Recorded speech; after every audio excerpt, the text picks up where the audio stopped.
Olá pessoal, tudo bem com vocês? Aqui mais uma conversa do Pré-Simpósio Online, esse evento online aí que está sendo muito importante para a gente aqui da organização, porque cada conversa que a gente faz, a gente tem um feedback novo, então a gente compreende um pouco mais do que está sendo feito, dos temas que estão sendo trabalhados aí no Brasil todo. E agora, nessa conversa, vou conversar aqui com a Ana Neves, a Aninha, e hoje a gente vai conversar sobre um assunto que particularmente eu adoro, é uma lacuna que eu percebi durante aí, esses anos trabalhando com conservação, que é a divulgação científica, uma divulgação científica mais especializada ainda. A Aninha vai falar um pouco sobre qual que é essa divulgação científica que ela faz. Então, Aninha, muito obrigado, eu sei que você está bem atarefada aí, mas disponibilizar esses minutinhos aí para mostrar um pouco da sua experiência, principalmente mostrar uma lacuna que a gente tem na conservação, que se a gente não atentar, a gente não vai estar conversando muito com a sociedade. Então vou pedir para você se apresentar, falar um pouquinho da sua trajetória, e a gente começa a falar mesmo do seu trabalho e tudo mais. Bom, obrigada, Felipe, pelo convite, pessoal da Bocaina e pessoal do simpósio todo aí que está assistindo, obrigada. Eu sou bióloga, trabalho com ecologia vegetal, atualmente eu sou pós-doc na UFMG. E ao longo da minha trajetória, eu fui me interessando cada vez mais por temas mais aplicados dentro da conservação. Comecei trabalhando com uma plantinha que não tinha nem nome popular, de tão, vamos dizer assim, importância econômica, outro tipo que ela tinha, mas claro, com importância ecológica, que foi o que eu estudei. E ao longo da minha trajetória eu fui estudando as plantas que têm valor econômico, que são plantas ornamentais, sempre vivas, plantas secas ornamentais que são comercializadas, são exportadas, têm valor social e econômico e cultural para uma grande quantidade de pessoas. E ao longo da minha formação também eu fui sentindo muita necessidade de entregar mais para a sociedade valor. A gente faz trabalhos que pra gente está claro, o valor que tem você pesquisar uma planta que não tem um nome popular, mas que tem uma importância ecológica. Pra gente não tem que explicar, tá claro. Mas eu sentia que as pessoas não conseguiam entender a importância do meu trabalho. Então eu tentei continuar trabalhando com esses organismos sem nome popular, mas falar sobre eles para as pessoas, contar sobre eles, porque eu sei que quando a gente conhece, quando a gente compreende, a gente acaba criando empatia. E eu comecei através da escrita de artigos na Ciência Hoje, em revistas de divulgação científica, e acabei escrevendo livros de literatura mesmo, de ficção, que aí já é um tipo de divulgação científica mais light, mais amplo, para um público menos acadêmico. Não, perfeito, pegar aí a sua palavra, você falou, de contar para a população a importância do seu trabalho, Eu acho que para um profissional da conservação é fundamental que a sociedade saiba da importância dele.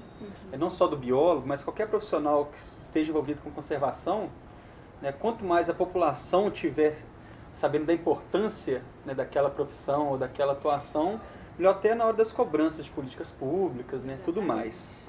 E aí, pegando então agora esse gancho seu de contadora de história, fazendo essa junção do seu conhecimento científico, na sua área de pesquisa, e transformar isso através de um livro de literatura, de ficção, se eu não me engano, até infantil, você já tem 2 livros, não é isso?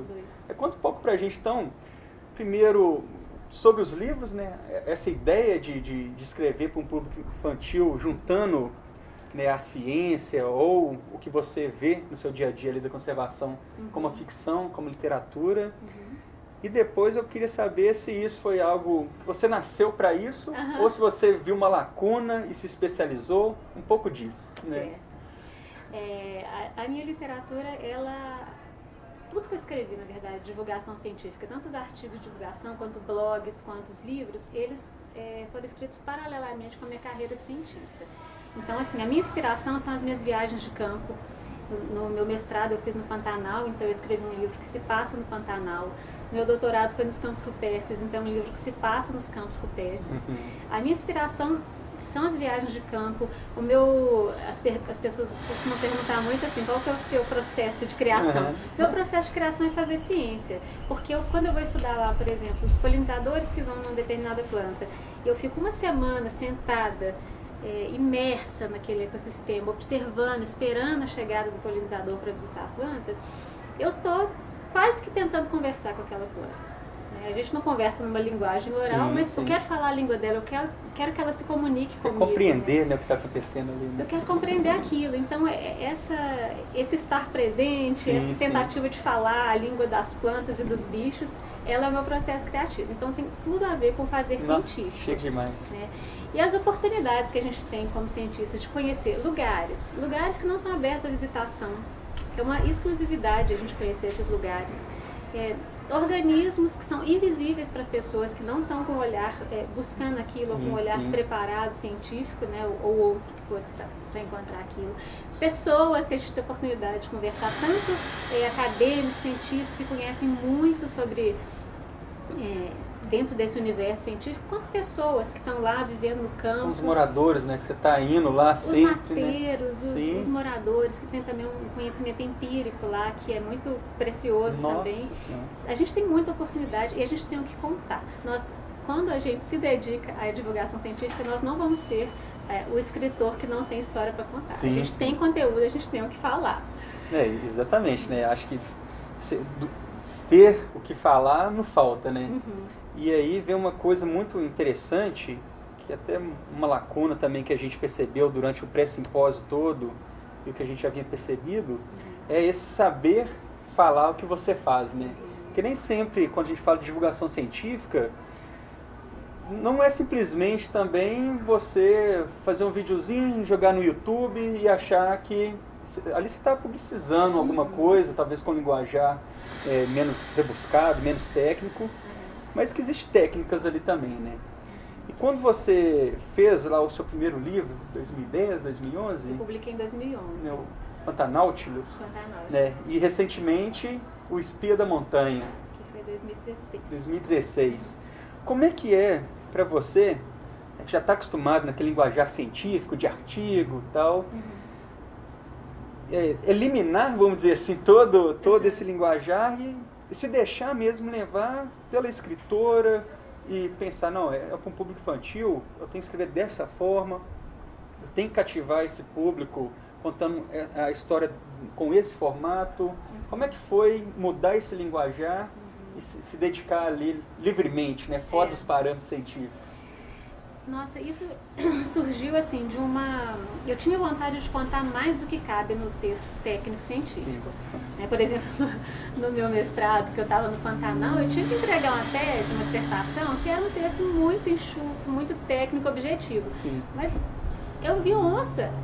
Eu conheci lá os pantaneiros, violeiros, eu vi aquele negócio encher e secar, eu me imaginei viajando submarino lá para conhecer, porque eu trabalhava com uma planta aquática que ela ficou submersa durante 3 meses. Então o meu acompanhamento, que era mensal, ficou com uma lacuna lá de 3 meses.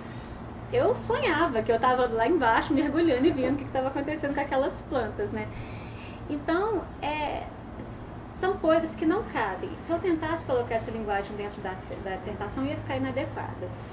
Então, o que eu fiz? A primeira coisa foi criar um blog em que eu contava, chama no Ruderal, lá no Pantanal, que eu contava pequenas histórias, assim, meio histórias de campo mesmo, das coisas que eu estava vivenciando. Tipo um diário ali. Tipo um diário de viagem. E aí eu comecei a elaborar uma narrativa longa, que eu sabia que essa não era para tweet, não era para blog. Ela era uma narrativa longa, o suporte para ela talvez fosse um livro. Eu não acreditava que eu seria uma escritora nesse momento, não, mas eu sabia que eu tinha uma narrativa que era uma novela, vamos dizer assim. Legal demais. E aí eu comecei a escrever, à medida que eu fui escrevendo eu vi que o que eu queria contar era lúdico, era fantasioso, então acabei usando a linguagem infanto-juvenil, porque eu achei de início que você não melhor. imaginou ser para crianças ou infanto-juvenil? Ou desde o início já tinha esse pensamento? Mais ou menos, porque o que eu visualizei primeiro foi uma viagem de submarino para conhecer o Pantanal inundado, a planície de inundação. Poderia ser uma coisa meio Jacques Cousteau, uma ficção científica, mas eu acabei, à medida que as minhas ideias foram aparecendo, achando que caberia para um público infantil Legal. A história que me contou, assim, para que público que era, né? E então foi isso, assim, foi uma vontade de contar, além do que eu podia contar, na minha dissertação.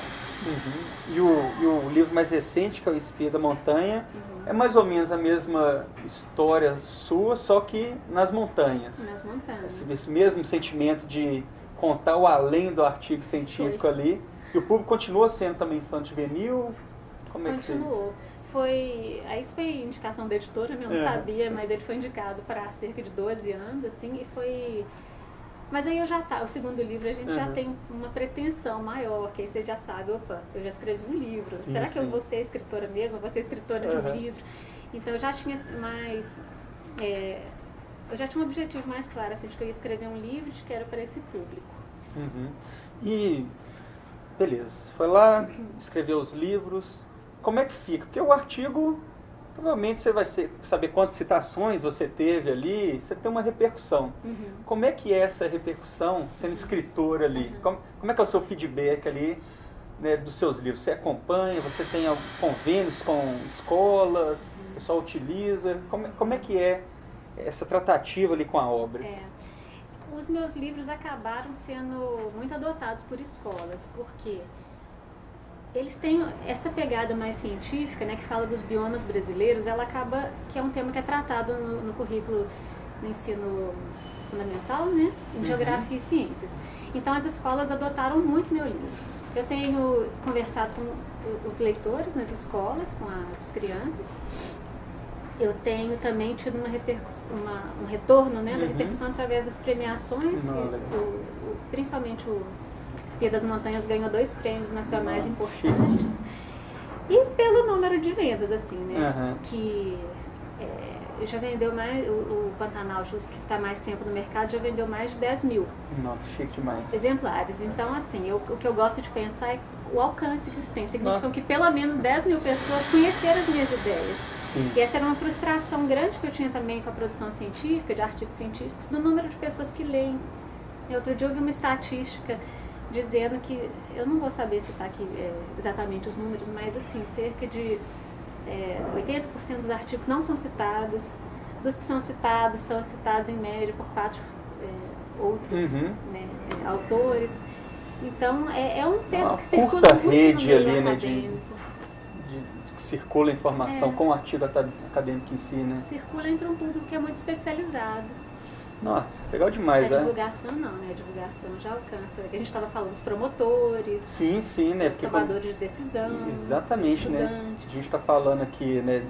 Você dedicou, né, a um público mais infantil, fenomenal, né? A gente, desde a base, ele mostrar a importância do pensamento de forma lúdica, né? Talvez assim é que a gente consegue angariar mais pesquisadores. Mas lembrando que essa é uma lacuna não só de criança, mas de qualquer cidadão que não está no meio acadêmico, né? É difícil um promotor público, por exemplo, pegar um artigo científico e, através do artigo científico, tirar as conclusões. É uma linguagem muito técnica, né? Então, cabe a gente saber justamente isso. Quais são as lacunas que o conhecimento tem que chegar e quais são as melhores formas, né, para esse conhecimento chegar. Seja um vídeo, um livro, um blog, né? Acho que é uma lacuna aí que cabe nós aí também sair um pouco da zona de conforto e encarar. E dessas diversas formas de divulgação científica que tem, né, desde a mais técnica, existe divulgação científica para cientistas, existe para o promotor, existe para a criança. Dessas formas, eu estou optando agora, né, estou escolhendo assim, me dedicar mais a esse público infanto-juvenil, porque na minha formação, eu ganhei muito conhecimento técnico na universidade, nos meus anos aí de graduação, mestrado, doutorado, pós-doutorado. Mas a inspiração, né, a semente assim, que me fez me movimentar, inclusive para a carreira de bióloga, ela veio na infância, com a figura do meu avô, que era um orquidófilo, que meu avô foi seminarista na Holanda, então lá ele aprendeu muito assim, o gosto de fazer horta, de plantar plantas, e ele tinha uma horta no interior de Minas, que era uma sensação, em João Monlevade, que tinha couve de Bruxelas, tinha rúcula, tinha um monte de legume que não existia em Minas Gerais, no interior. Né? Novidade. Era uma horta que era visitada pelas pessoas. Então, ele foi uma pessoa muito inspiradora para mim, e essa inspiração vem dessa época. Então, eu gostaria, né, através desse trabalho, de tocar essas pessoas, né, nessa fase, mas tocar no coração mesmo, através da inspiração e não só, também, né, com o conhecimento técnico, mas não só com ele. Perfeito. Acho que você deu uma dica aí, né, fundamental, que é justamente a conservação. Ela tem que inspirar a pessoa a querer conservar, né? Para isso tem que conhecer, né, aquela faz mesmo dias a gente só conserva aquilo que preservar. Né, tem que preservar aquilo que a gente conhece. Isso. Né, e das diversas formas de mostrar para a sociedade a importância daquilo. Eu vi outro dia, tem um dizer, né, que fala que os Estados Unidos conquistaram o mundo com a guerra, mas também com Hollywood. E Hollywood é isso. A gente, hoje em dia, mesmo sendo críticos à cultura dos americanos, a gente, ao mesmo tempo, ama. Uma parte nossa ama, porque a gente conhece, a gente sabe como que é o Velho Oeste, a gente sabe como são as grandes cidades, a gente sabe até como são os ecossistemas dos Estados Unidos. E isso foi feito através do quê? De cinema. Né? Entrou na gente como lazer, como um momento de curtição, um momento que a gente está aberto, assim, para o coração mesmo se conectar com aquilo, né? E é legal, né, já puxando, que muitos roteiristas ou diretores, eles consultam pesquisadores antes de fazer o roteiro, justamente para saber tratar aquela linguagem, né? Tipo, o Avatar, por exemplo, que é um marco, vamos dizer assim, em termos de contato com a natureza. É uma história em outro planeta, mas quando você vê, né, a questão das interações entre aquelas espécies ali, mais ou menos baseado no que a gente tem aqui. Né? Eles precisaram de ir para outro planeta para mostrar a necessidade da gente lutar pela conservação daquilo que nos faz bem. Né? Que é mais ou menos isso que a gente faz com a divulgação científica, um livro que uma criança vai ler e mergulha no submarino junto com você ali, e fala, agora eu que quero fazer meu submarino e ir lá e trabalhar, né? Ser um biólogo, ser um profissional.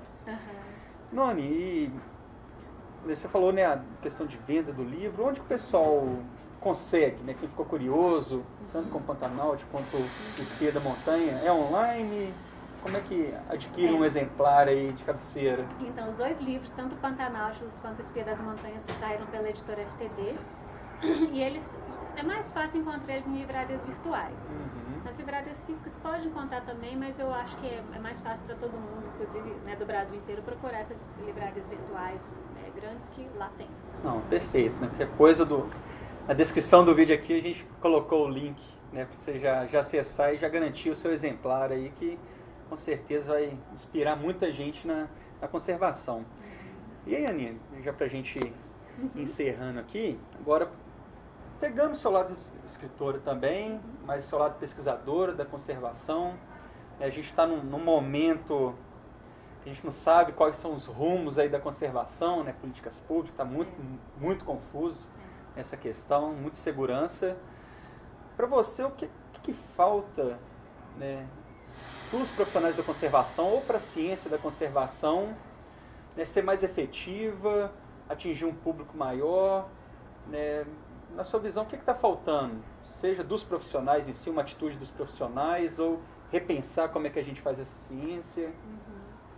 Eu acho que a gente tem que, como cientistas, né, a gente tem que aprender mesmo a se comunicar com a sociedade. Isso é um esforço que cada um devia fazer, seja fazendo projetos assim, né, de extensão, como seja divulgando seu próprio trabalho ali, como eu fiz no começo. Eu tinha um trabalho, na minha monografia, escrevi um artigo de divulgação para aquele trabalho. No meu mestrado fiz outro artigo de técnico, um de divulgação. Nem que seja isso, assim, nem que a gente coloque um canal no YouTube, nem que a gente coloque um blog, mas que a gente conte o que a gente está vivenciando. E não é só assim um material elaborado, com um roteiro. Muitas vezes é contar assim, um caso de campo, né? Uma vivência sua de campo, que vai fazer aquela pessoa conhecer, por exemplo, Serra do Caraça, um campo rupestre, um ecossistema nosso, que de outra forma ela vai assistir isso lá no National Geographic da África. Pois é. Uma aventura na natureza mostrando biodiversidade. Então a gente precisa, urgente isso, aprender a se comunicar com a sociedade, para a sociedade entender o valor que a gente tem. A gente está passando uma fase assim, de desmérito da ciência, não só do ponto de vista do poder público, né, tá desmerecendo a ciência, mas também das próprias pessoas estarem a pós-verdade, né? A era da pós-verdade, de acharem que a ciência ela não é necessária. A ciência, né? Os cientistas são atrapalhando o desenvolvimento do país ali, né?